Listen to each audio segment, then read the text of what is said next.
जब हमें कोई चीज़ समझ नहीं आती है ना, तो हम क्या करते हैं, छोड़ो यार कल याद कर लेंगे, कल देख लेंगे, अभी समझ नहीं आ रहा है, चलो कोई और चीज़ करते हैं, कोई और काम करते हैं। ऐसा ही करते हैं ना हम, क्योंकि ये ह्यूमन नेचर है। जो भी काम डिफ़िकल्ट लगा, कल करेंगे, कल देखेंगे। ज़रा सोचो, अगर ऐसे छोड़ते चले जाएं चीज़ों को, तो कितनी चीज़ें पीछे छूट जाएंगी। जी हाँ, मैं बात करने आया हूँ एक ऐसे टॉपिक पे जो स्टूडेंट्स के लिए सिर दर्द बना रहता है। कैसे याद करें इतनी हर्बल ड्रग्स को, क्रूड ड्रग्स को। यानी मैं बात कर रहा हूँ फार्माकोगनोसी की। तो फार्माकोगनोसी एक ऐसा सब्जेक्ट है जिसमें इतनी हर्बल और क्रूड ड्रग्स है जिनको मेमोराइज करना बड़ा टफ है। अगर आप एक स्ट्रेटजी बना लें तो कितना इजी हो जाएगा। So let's discuss a strategy whatever I have made to memorize or summarize the number of drugs on fingertips. Yes, protoalkaloids. Today we will discuss protoalkaloid or amine containing alkaloids. CAGE, C-A-G-E, CAGE. CAGE, CAGE. Colchicine, aconite, gloriosa, ephedra. So a CAGE, here the forefinger. CAGE, colchicine, colchicum luteum, colchicum autumnale. Aconite, Aconitum napillus. Gloriosa superba. Ephedra, Ephedra sinica, Ephedra ecosystemia. Right. Ephedra एक ऐसी drug है, इसको पढ़ना ही नहीं है। क्यों? क्योंकि इसके relevant terms you can easily recognise. Ephedra, ephedraceae family हो गई, एफिड्रीन केमिकल कंस्टिट्यूएंट्स हो गया, बॉटनिकल नेम में भी एफिड्रा वर्ड आ गया। तो अब आप देखो क्या पढ़ोगे इसको? नहीं। यानी आप एक होल स्टडी को समराइज करें, छोटी सी बनाएं और फिंगर टिप्स पे लेके आएँ। तो जो स्ट्रेटेजी है, यानी जो कोड डेवलप किया, आप देखिए इसको।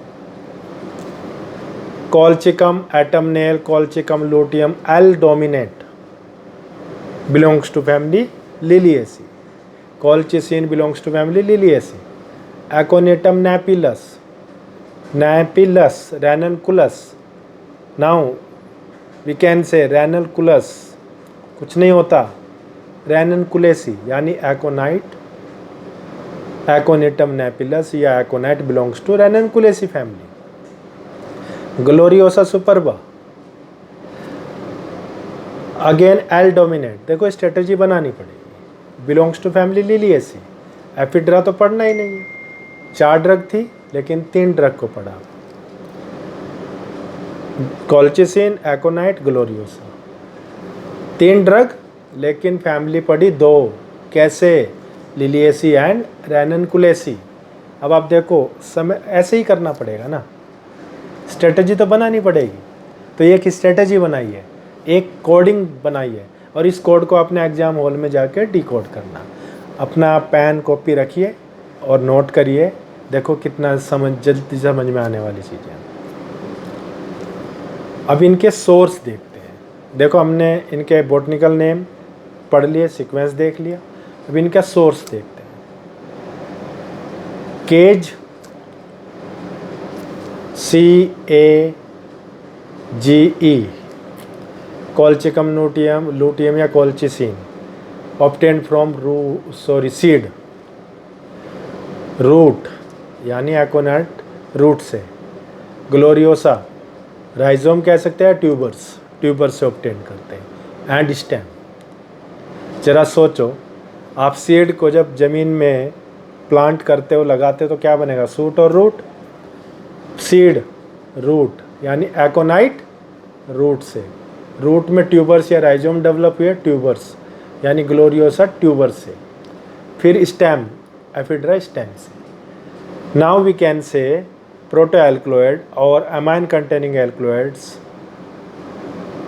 can be obtained from a dried part of seed, dried part of root, dried part of tubers and dried part of stem, यानी केज जो है वो ड्राइड से ऑब्टेन करते हैं। अब देखो अगर ऑब्जेक्टिव आता है, क्वेश्चन आता है और उसमें कहीं पे एक में लिखा ड्राइड और एक ऑप्शन में लिखा है सिंपल सीड, ड्राइड सीड या सिंपल सीड, तो which one is correct?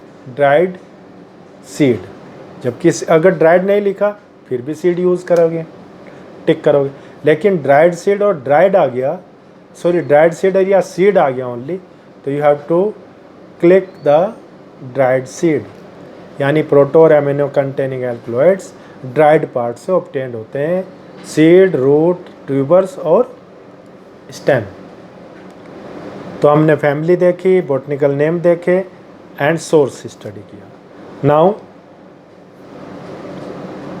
Come to chemical constituents and their uses. तो यूजेस और कॉन्स्टिट्यूशंस में भी एक स्ट्रेटजी है। कॉल्चिसिन, देखो प्लांट के नाम पे ही कॉल्चिसिन है तो इजीली रिकॉग्नाइज कर सकते हैं, बट एक वर्ड है demecolcine, you need to memorise demecolcine. But अगर देखें तो लास्ट में तो इसमें भी कोलिन आ रहा है, बट ऐसे और भी हो सकते हैं केमिकल, बट डेमिकोलिन तो हमें याद रखना पड़ेगा। नाउ एकोनिटीन नेपिलस या एकोनाइट, तो एकोनिटीन, हाइपोकोनिटीन, नियोपेलिन, नेपिलीन, तो यानी ये एक निकोटीन, हाइपेनिकोटीन, नियोपेलिन और नेपिलीन, ऐसे आपने इनको याद रखना है। थोड़ी सी तो मेहनत करनी पड़ेगी एकोनाइट पे आके।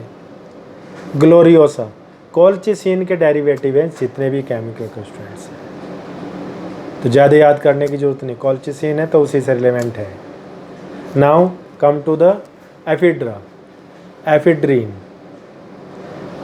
केमिकल कॉन्स्टेंट इसके एफिड्रीन है और या स्यूडोएफिड्रीन है, एन मिथाइल एफिड्रीन है। तो ये एफिड्रीन वर्ड मैंने बोला इसको तो पढ़ना ही नहीं, लेकिन इजीली यू कैन रिकॉग्नाइज कि इसका आंसर तो ये होना चाहिए। Now come to the uses.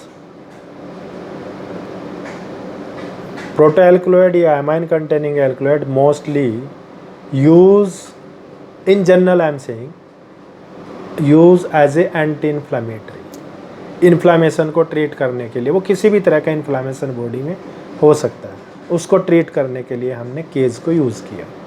जैसे कि कॉल्चिसिन, गाउट, रूमेटिज्म, अर्थराइटिस, तो कहीं ना कहीं इन्फ्लामेशन है, उसको ट्रीट करने के लिए यूज होता है। एकोनाइट, एकोनाइट में एकोनिटीन, ये भी इन्फ्लामेटरी नेचर है, अगर देखे जाए यूज होता है cardiac depressant. Then neuralgia, sciatica, अब सियाटिका, न्यूरेल्जिया जब इनकी डिटेल में पैथोफिजियोलॉजी में पढ़ाऊंगा तो आप समझेंगे, लेकिन एक ब्रीफ आइडिया देता हूँ। न्यूरेल्जिया पे अगर हम डिस्कस करें, ऐसे तो 3 तरह का होता है, मोस्टली ट्राइमजिनल न्यूरेल्जिया की अगर बात करें, जो हमारे फेस को कंट्रोल करता है, नर्व सप्लाई है, तो क्या होता है वहाँ पे प्रॉपर कंडक्शन नहीं है, तो एक खिंचाव सा रहता है, तो एक कहीं ना कहीं एक इन्फ्लामेशन है वहाँ पे, एक इन्फ्लामेशन है। कैसे? क्योंकि नर्व कंडक्शन रुक गया, तो जो नर्व है वहाँ पे जो सिनेप्टिक क्लैप्ट हैं, जो नर्व एक दूसरे के साथ जुड़ती है, अगर वहाँ पे कोई इन्फेक्शन आ गया तभी तो कंडक्शन नहीं होता, उनमें कोई गैप आ गया तो कंडक्शन रुक गया, तो एक इन्फ्लामेशन है।